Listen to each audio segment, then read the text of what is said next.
Tila nagising si Ashton sa isang panaginip. Nang imulat niya ang kanyang mga mata, ay nasa loob na siya ng kanyang silid. Sa pagmulat ng kanyang mga mata, ay una niyang naisip ang kanyang kabiyak.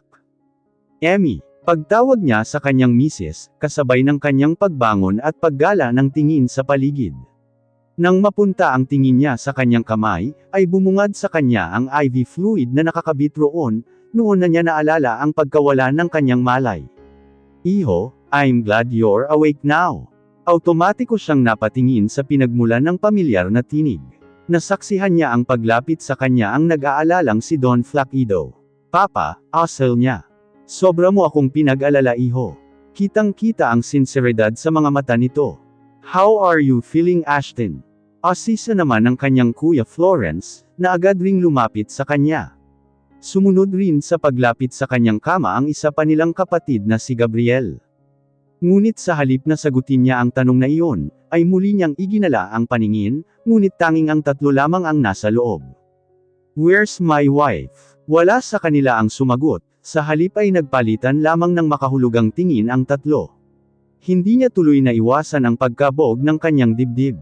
Where is she? Where is Emmy? Muli niyang asisa. Nakita naman niya ang paglunok ng kanyang kuya Florence bago ito nagsalita. Muli pa itong bumaling sa kanilang ama bago umawang ang kanyang labi. Nasa kabilang kwarto siya. She is, tumigil ito sa pagsasalita, na tila ba nag-aalangan sa sunod niyang sasabihin. Lalo namang tumindi ang kabang nadarama ni Ashton. Why? Anong ginagawa niya roon? Is something happened to her? Mababanaag ang labis na pag-aalala sa boses nito. Tumikim ang kanyang kuya Gabriel, bago ito nagpasyang ituloy ang dapat sana ay sasabihin ng kanyang kuya Florence. Huwag kang mag-alala sa kanya. Katatapos lamang siyang suriin ng doktor. And she is fine now. Lalong kumabog ang dibdib ni Ashton dahil sa narinig. Automatiko rin siyang napabangon. Bakit? Ano bang nangyari? Muli namang napalunok si Gabriel bago nagsalita. Dinyugo kasi siya kanina matapos kang mawala ng malay, tila nawalan siya ng kulay sa tinuran ng kanyang kuya Gabriel. Pupuntahan ko siya. Mabilis niyang tinanggal ang nakakabit na IV fluid sa kanya. Kitang-kita ang pag-alma ng tatlo, ngunit hindi siya nagpatinag. Pero, pupuntahan ko ang asawa ko. Mabilis niyang saad, dahilan upang matigil ang dapat sana ay sasabihin ni Florence Villacorda. Mabilis din ang hakbang niyang tinungo ang pinto ng silid. Ashton iho. Ngunit tila bingi siyang nagpatuloy sa paghakbang patungo sa kabilang kwarto. Emmy, tawag niya kasabay ng pagbukas niya ng pinto. Hindi naman siya nahirapan. Dahil kaagad niyang natagpuan ang kanyang misis na nakarete sa kama. Ashton, Emmy, naluluha siyang lumapit sa kanyang misis na nasa kama. Katulad niya ay may IV fluid ding nakakabit rito. Puno ng awa at pagmamahal na hinaplos niya ang makinis na pisngi ng kanyang kabiyak. I'm sorry, my beloved. I'm so sorry for all the pain that I've caused you. Puno ng sinseridad ang kulay kayumangging mga mata nito. Nakaalala ka na. Maluhaluhang tumungo si Ashton Blumentritt. Hindi ko ginustong saktan ka noon, Emmy. I'm sorry. Masuyong hinawakan ni Emmy ang kanyang kamay. Matagal na kitang napatawad sa nangyari Thunders. Thank you, my beloved. Masuyo niyang hinalikan ang ibabaw ng palad nito. At sa kagaya ng sabi mo dati, kung hindi nangyari iyon, wala sana tayong hide at hate ngayon. Muling hinalikan ni Ashton ang kanyang kamay, bago niya ito ginawaran ng mahigpit na yakap. Now that my memory is back. Babawi ako Emmy. Nangyari nga ang sinabi ni Ashton Blumentritt. Matapos ibili ng doktor na hindi pwede sa kanya ang stress, ay halos hindi na siya iwanan ng kanyang mister. Hindi naman ako baldado Thunders. Reklamo niya nang alalayan siya nito. Just let me do this my beloved. Napabuntong hininga ang babae. Malakas na ako Thunders. Kailangan pa rin ng ekstrang pag-iingat. Muli na lamang napailing si Emmy. Sige, kung ayaw mo akong maglakad, buhatin mo na lang kaya ako. Matapos niyang sabihin iyon, ay mabilis siyang pinangko ni Ashton Blumentritt. Ano ka ba, nagbibiro lang naman ako. Ngunit hindi na siya pinakinggan ng kanyang esposo. Nagpatuloy ito sa paglalakad, matapos nilang marating ang veranda ay marahan siyang ibinaba nito sa parihabang upuan. Tila naman hinaplos ang puso ni Emmy, nang makita niya ang mesang napapalamutian. Pinatungan ito ng pulang tela. May nagkalat rin sa ibabaw na talulot ng pulang rosas. Sa gitna ay may candlelight. Sa itaas naman ay nakalambitin ang mga kulay pulang heart-shaped balloons. I hope you like it. Maluha-luha namang tumungo si Emmy. Oo naman. Tumabi sa kanya si Ashton sa upuan. Kaagad rin itong hinawakan ang kanyang kamay. Let's start a new, my beloved. Nasa panganib ang buhay natin dito. Let's just migrate to other country. Magsimula tayo ng panibagong buhay. Maluha-luhang tumungo ang babae. Kahit saan pa tayo tumira, ayos lang sa akin, basta kasama ko kayo ng mga bata. Sa mga sumunod na araw at naging bantay sarado ni Ashton ang kanyang kilos. Todo asikaso sa kanya ang lalaki. Ngunit nang sumunod na linggo, ay naging abala na ito sa negosyo at pag-aasikaso sa pag-alis nilang mag-anak sa bansa. Gaya ng bilin ko, huwag kang lalabas ng mansiyon kung hindi ako ang kasama mo. Marahang tumungo si Emmy, habang inaayos nito ang necktie ni Ashton. Huwag kang magtitiwala sa kahit sino man dito sa loob, maliban sa akin. Do you understand? Nagangat ng tingin si Emmy. Puno ng pagtataka ang mga mata nito. Hindi pa natin alam kung sinong nagtangka sa buhay ko, kaya sa ngayon, hindi pa natin alam kung kanino tayo dapat magtiwala. Hanggang sa makaalis si Ashton, at naging laman ng isip niya ang bilin ng kanyang mister. Bakit may taong gustong magtangka sa buhay ng kanyang mister? Ano ang motibo ng salarin? Natigil lamang siya sa pag-isip, nang marinig niya ang tatlong katok sa pinto. Maya-maya pa ay bumukas iyon. Mula roon ay pumasok ang nakangiting katulong. Dindi, nagniningning ang kanyang mga mata, nang tuluyang lumapit sa kanya ang babae. Lady, inutusan po ako ni Master. Pinapasando ka po niya sa akin. Where is Emmy? Labis na nanibago si Ashton Blumentritt sa kanyang pag-uwi. Walang Emmy na sumalubong sa kanya, sa malawak na sala ng kanilang bahay.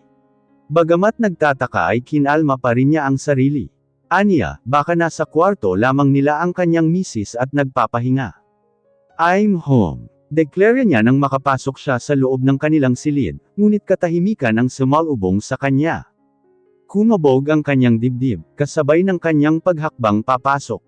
Emmy, tawag niya rito kasabay ng pagsilip niya sa walk-in closet. Ngunit bigo siyang mahanap roon ng kanyang may bahay. Sunod niyang tinungo ang gallery room, ngunit wala rin doon ang babae. Maging ang banyo at veranda, ay di niya pinalampas, ngunit bigo siyang makita ang hinahanap. Nagdesisyon siya tunguhin ang iba pang bahagi ng bahay.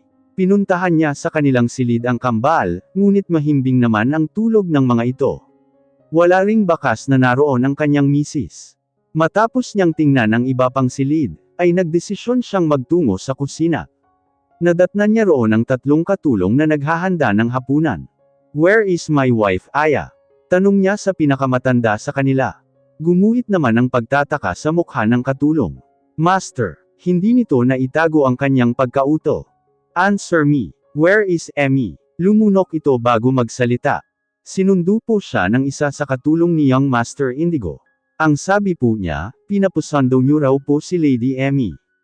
Hindi niya naiwasan ang mapakunot noo. Sinong katulong ang sumando sa kanya? Iyon pong katulong na nagngangalang Dindi, Master. Naningkit ang mga mata ni Ashton Blumentritt. And you let her go without even asking or telling me. Sorry po, Master. Hindi na po mauulit, napayuko ang katulong. Nasa ganon silang ayos nang dumating si Tadeo Miguero. Master, bahagyang yumukod ang lalaki bilang paggalang, ngunit hindi naman ito pinansin ni Ashton. Anong oras niya sinundo si Emmy? Bandang 9:00 po ng umaga, Master. Napahilot sa kanyang sentido. 9 in the morning and yet you haven't informed me. Malapit nang magdapit hapon. She should be here by now. Nagpupuyos na ang kanyang damdamin. Naghahalo ang galit at pag-aalala na kanyang nadarama. Huminahon po kayo, Master. Hindi pinansin ni Ashton ang tinura ni Tadeo Miguero. Sa halip ay humakbang siya paalis ng kusina. I want to see the CCTV footage. Kaagad namang sumunod sa kanya si Tadeo. And Tadeo, alert also the security team. Agara namang tumungo ang tauhan. Masusunod, Master. Ilang sandali lamang ay nakarating na sila sa security quarter. Magandang gabi, Master. Bahagyang yumuko ang security head bilang pagbibigay galang. I want to see the CCTV footage at around 9 in the morning. Kaagad naman napatango ang lalaki. Wala rin siyang sinayang na sandali, at kaagad na nagtipa sa computer. Hindi naman inalis ni Ashton ang tingin sa monitor. Stop! Utos niya nang makita ang video ng paglabas ni Emmy sa House of Blumentritt. Matamis ang ngiti nito, habang kausap ang isang babaeng nakasuot ng damit pangkatulong. Hindi niya tuloy na iwasan ang mapakunot noo. It's Dindy. Bulalas niya nang makilala niya ang babae. Ilang sandali pa ay nakita nilang nagtungo ang dalawa sa malaking gate ng mansyon. Kitang-kita ni Ashton na kinausap ni Emmy ang isa sa mga guard na naka-duty. Matapos ang ilang sandali, ay pinagbuksan sila nito ng gate. I want to see the CCTV footage outside. Sa kasamaang palad, Master, under maintenance po ang CCTV sa labas. Marahas na napabuntong hininga si Ashton. Ilang sandali siyang natahimik bago siya tila wala sa sariling nagsalita. She couldn't be the mastermind. Mahina lamang ang pagkakasabi niya ng mga salitang iyon, ngunit hindi yun nakaligtas sa pandinig ni Tadeo Miguero. Hindi kaya may nagutos sa kanya, Master. Automatiko namang napabilang ng tingin sa kanya si Ashton. Nagawa nga niyang magpabayad sa iyo noon, para magsilbi siyang matamo sa mga kilos ni Lady Emmy. Maaaring may nagbayad na naman sa kanya upang gawin iyon. Napaisip naman siya sa sinabi ng kanyang tauhan. Napakuyom ng kamao si Ashton Blumentritt. Aniya sa isip, tama ang sinabi ni Tadeo. At isang tao lamang ang pumasok sa isip niya. Wala siyang sinayang na sandali, kaagad siyang lumabas ng silid. Mabilis ang bawat hakbang niyang tinungo ang kanyang sadya. Kaagad naman siyang sinundan ni Tadeo. Huminahon ka muna, Master. Dapat po muna tayong mag-imbestiga. Matalim naman ang titig niyang bumaling sa kanyang tauhan. My wife might be in danger right now, Tadeo. And you want me to calm down. Muli itong nagpatuloy ng paghakbang. Wala na ring nagawa si Tadeo, kundi sundan na lamang ang kanyang amo.